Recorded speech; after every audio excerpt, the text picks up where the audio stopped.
Hi everyone, అందరూ ఎలా ఉన్నారు? ఈ రోజైతే నేను tomato rice plus paneer masala curry చేశాను, చూసేయండి. ముందుగా స్టవ్ ఆన్ చేసుకొని కడాయి పెట్టుకొని అందులో ఆయిల్ కొద్దిగా నెయ్యి కొద్దిగా వేసుకోవాలి. తర్వాత జీరా లవంగాలు 2 యాలకులు 2 వేసుకోవాలి. తర్వాత ముందుగా కట్ చేసి పెట్టుకున్న ఆనియన్స్ అండ్ కొద్దిగా సాల్ట్ వేసి మూత పెట్టి కొద్దిసేపు మగ్గనివ్వాలి. ఆ తర్వాత జీడిపప్పు పచ్చిమిర్చి వేసి కలుపుకొని పెట్టుకోవాలి. ఇవి కాస్త మగ్గాక ఫ్రెష్ అల్లం వెల్లుల్లి పేస్ట్ ఒక స్పూన్ వేసుకున్నా. అల్లం వెల్లుల్లి పేస్ట్ పచ్చివాసన పోయేంత వరకు వేగనివ్వాలి. అల్లం వెల్లుల్లి పేస్ట్ వేగాక కొద్దిగా కొత్తిమీర వేసుకొని కలుపుకోవాలి. ఇది కాస్త కలుపుకున్నాక ముందుగానే కట్ చేసి పెట్టుకున్న టమాటాలు వేసుకొని ఒకసారి కలుపుకోవాలి. కలుపుకున్నాక మూత పెట్టేసి ఒక 5 నిమిషాలు మగ్గనివ్వాలి. టమాటాలు కొద్దిగా గుజ్జులా అయ్యేటట్టు చూసుకోవాలి. అవి కొద్దిగా గుజ్జులా అయ్యాక మనం ముందుగానే కడిగేసి పెట్టుకున్న రైస్ వేసుకొని తగినన్ని నీళ్లు పోసుకోవాలి. నేనైతే గ్లాసున్నర బియ్యం తీసుకున్నాను కాబట్టి 3 గ్లాసుల వాటర్ అయితే వేసుకున్నాను. తర్వాత ముందుగానే మనం ఉప్పు వేసుకున్నాం కాబట్టి ఇప్పుడు ఒకసారి చెక్ చేసుకొని ఉప్పు సరిపోకపోతే యాడ్ చేసుకోవాలి. యాడ్ చేసుకున్నాక కొద్దిగా గరం మసాలా వేసి మూత పెట్టేయడమే. 20 మినిట్స్ అయ్యాక మూత తీసి చూసి మన టమాటా రైస్ రెడీ అయిపోయింది. ఇంకా సర్వ్ చేసుకొని వేడివేడిగా తినేయటం. Next paneer masala curry. దీనికోసం ముందుగా కడాయి పెట్టుకొని నెయ్యి వేసుకొని ముందుగా కట్ చేసి పెట్టుకున్న పన్నీర్ ముక్కలు వేసి కొద్దిగా పసుపు వేసి వేగనివ్వాలి. ఇవి కొద్దిగా వేగాక ప్లేట్ లో తీసుకొని పక్కన పెట్టుకోవాలి. ఆ తర్వాత అదే కడాయిలో ఒక బిర్యానీ ఆకు 3 మిరియాలు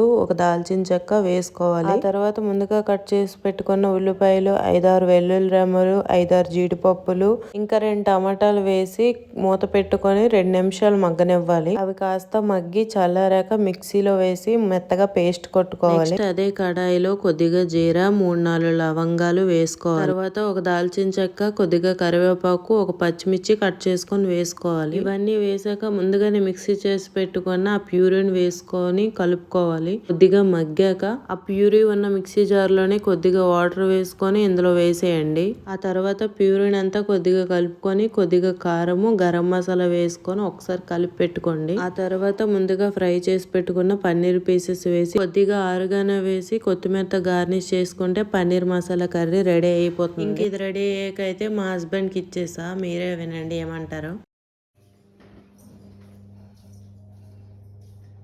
ఏంటి ఎలాగన్నా తినేసి చెప్పండి.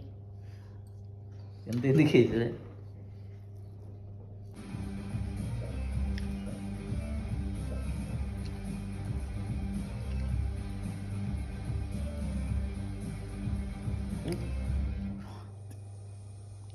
Thank you for watching. Bye bye.